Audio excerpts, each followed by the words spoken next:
what scares me the most is I don't see a way if we don't talk to each other.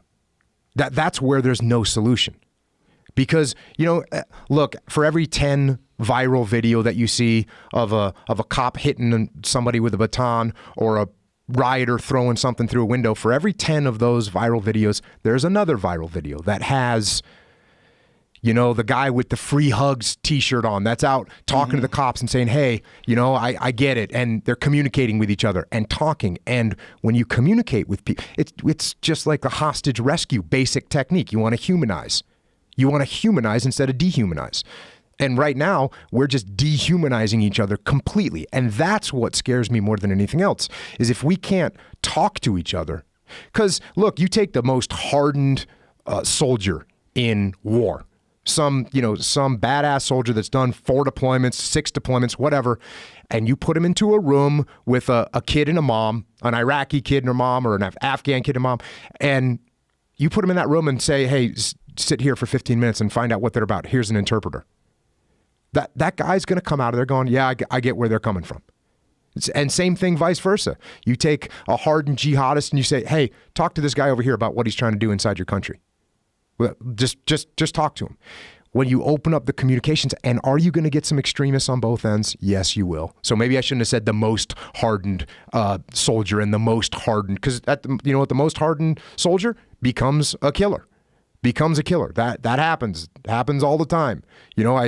I shouldn't say it happens all the time. It happens from time to time. That's how you get the My Lai massacre. It happens. The most hardened jihadists, they're not going to change their mind. They're not going to come to any rose-colored view of America. But barring those total extremes, you've got people. You've got other human beings. And if you can get them to talk to each other, they can find consensus. They can find common ground. But if they're not talking to each other, then we don't make any progress. And to your whole kind of point about what's happening right now, there's less and less communication between people, open communication. Because if you talk to someone and they say, the cops did this, this, and this, and you say, oh, okay, explain to me what happened. Tell me what went down. And then you say, hey, let me tell you what it's like for a cop, being a cop, when he sees that, when he sees something going on. You know how many domestic violence cases happen and the person shows up and they're getting assaulted by both parties? Mm-hmm. So maybe that's what this cop was thinking when he showed up and saw your mom in this situation and did this to your dad. Right? This is real conversations, but we don't have them. And not only we don't have them, it seems like there's forces that are actively trying to prevent us from talking to each other, from sitting down at a table and saying, hey man, tell me what's going on. What forces?